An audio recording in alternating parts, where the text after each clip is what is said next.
તો રૂપિયા 1550 કરોડથી વધુના યુએસડીટી હવાલા કૌભાંડનો કેસ સુરતની ઉધના પોલીસે 1.5 લાખ પાનાની ચાર્જશીટ રજૂ કરી છે, જેમાં ભારતના સૌથી મોટા સાયબર ફ્રોડમાં સૌથી મોટી ચાર્જશીટ રજૂ કરવામાં આવી તો કુલ 165 જેટલા એકાઉન્ટમાં આચરાયા હતા કરોડોના કૌભાંડો। સમગ્ર મામલે ઈડી વિભાગની તપાસનો પણ ધમધમાટ યથાવત જોવા મળ્યો છે। તો સમગ્ર ભારતમાં સાયબર ફ્રોડની કુલ 2500 જેટલી ફરિયાદ મળી છે અને સુરતના ઉધના પોલીસે વાહન ચેકિંગમાં એક યુવકને રોક્યો હતો।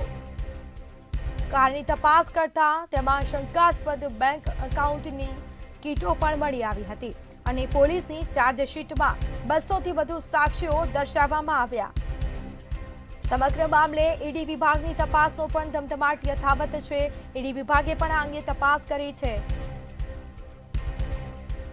તો સુરતમાં રૂપિયા 1550 કરોડથી વધુના યુએસડીટી હવાલા કૌભાંડનો આ કેસ।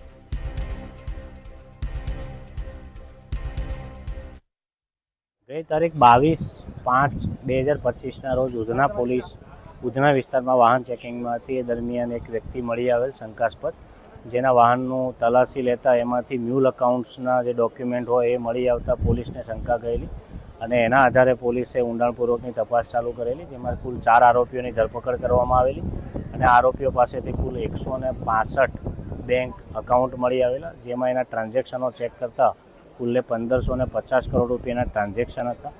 જેમાં ઊંડાણપૂર્વકની તપાસ કરતા આ આરોપીઓ સાથે આરબીએલ બેંકના કુલ 8 કર્મચારીઓ જે સંકળાયેલા હતા અને અલગ અલગ લાભ લઈ, નાણાકીય અને અન્ય લાભ લઈ અને આ ખાતા ખોલવામાં તેઓને મદદ કરતા હતા। જે તમામ તપાસ કર્યા બાદ કુલ્લે 88 દિવસની તપાસ કર્યા બાદ પોલીસે ઉપરોક્ત 4 આરોપીઓ જે છે એના વિરુદ્ધમાં આજે ચાર્જશીટ કરી છે અને કુલ 1,50,000 જેટલા પાનાની ચાર્જશીટ કરવામાં આવી છે।